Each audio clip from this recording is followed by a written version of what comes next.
శివాజీ వ్యాఖ్యలు దాని మీద నెలకొన్న వివాదానికి సంబంధించి చెడా శాస్త్రి గారికి సంబంధించిన ఒక కథనం చూద్దాం. స్త్రీల వస్త్రాల మీద ఏవో కామెంట్ చేసి సినీ నటుడు శివాజీ ఈ మధ్య వివాదంలో ఇరుక్కున్నాడు.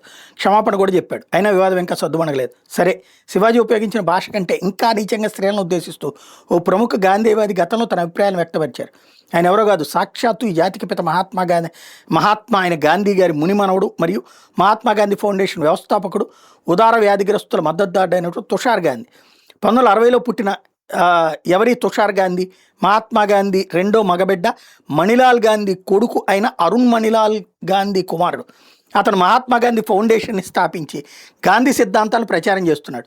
రాజకీయంగా కూడా బాగా యాక్టివ్గా ఉంటూ ముఖ్యంగా ఆర్ఎస్ఎస్ మరియు బీజేపీకి గట్టి విమర్శకుడిగా పేరు తెచ్చుకున్నాడు. కానీ ఇంత గొప్ప వారసత్వాన్ని తుషార్ గాంధీ స్త్రీల విషయాలు ఆలోచిస్తాడో అతను కొన్ని ట్వీట్లు అతని లోపల మనస్తత్వాన్ని తెలియజేస్తాయి. ఏమిటా ట్వీట్సు మీరే చదవండి. ఇవే మాటలు ఏ గ్రామీణ స్థాయి బీజేపీ కార్యకర్త చేస్తున్న ఉదార వ్యాధి బ్యాచ్ మొత్తం గోలగోలు చేసి ఉండేవాడు. కానీ తీరా అలా మాట్లాడిన సాక్షాత్తు వాళ్ళ దేవుడు మునిమానవుడు మరియు ఆర్ఎస్ఎస్ బీజేపీపై తీవ్ర యుద్ధం చేస్తున్న వాళ్ళ సాచర సైనికుడు కాబట్టి వీటిని చాప కిందకు దోసేశారు. తుషార్ గాంధీ 2009 నుంచి 2011 మధ్యకాలంలో పోస్ట్ చేసిన కొన్ని ట్వీట్లు వీటి మీద హిందూ మతతత్వవాదులు తీవ్ర ఆక్షేపం తెలియజేయడంతో ఒక ట్వీట్కి క్షమాపణ చెప్పి ఆ తరహా హాస్య ట్వీట్స్ ఆపేశాడు. 2009 నవంబర్ 18న పోస్ట్ చేసిన ట్వీట్, స్త్రీలు తమను చూడటానికి ఇష్టపడకపోతే తమ ఆస్తులు తన కళ్ళ వైపు చూపకూడదని చెప్పాడు. అంటే మన ఘన తెలుగు సినీ మాటల రైతుల కంటే ముందుగానే ఈ పదాలు తుషార్ పండించాడు. ఇకపోతే 2011 జూన్ 28న పోస్ట్ చేసినటువంటి ట్వీట్, స్త్రీలను వేధించనని హామీ ఇస్తానని, కానీ తాను చూసి చొల్లు కార్చడం చేస్తే వాళ్ళ అభ్యంతరం చెప్పొద్దని చెప్పుకొచ్చాడు.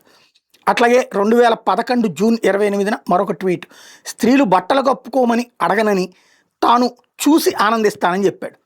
అలాగే 2010 నవంబర్ 28న చేసినటువంటి ట్వీట్, ఇది స్పైస్ జెట్ విమానంలో ఎక్కువ మంది ప్రయాణికులు ప్రయాణించడం కోసం ఎయిర్ హోస్టెస్ను తన తొడపై కూర్చోమని అడుగుతానని హాస్యంగా రాసుకొచ్చాడు.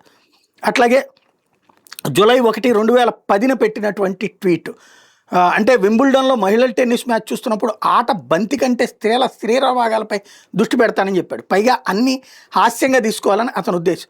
ఇతనే స్త్రీల హక్కులు, మహిళల సురక్ష, సామాజిక న్యాయం గురించి మాట్లాడుతూ మణిపూర్లో మహిళలపై జరిగిన అత్యాచారాలను ఖండిస్తూ బిల్కిస్ బానో కేసు గురించి మాట్లాడతాడు.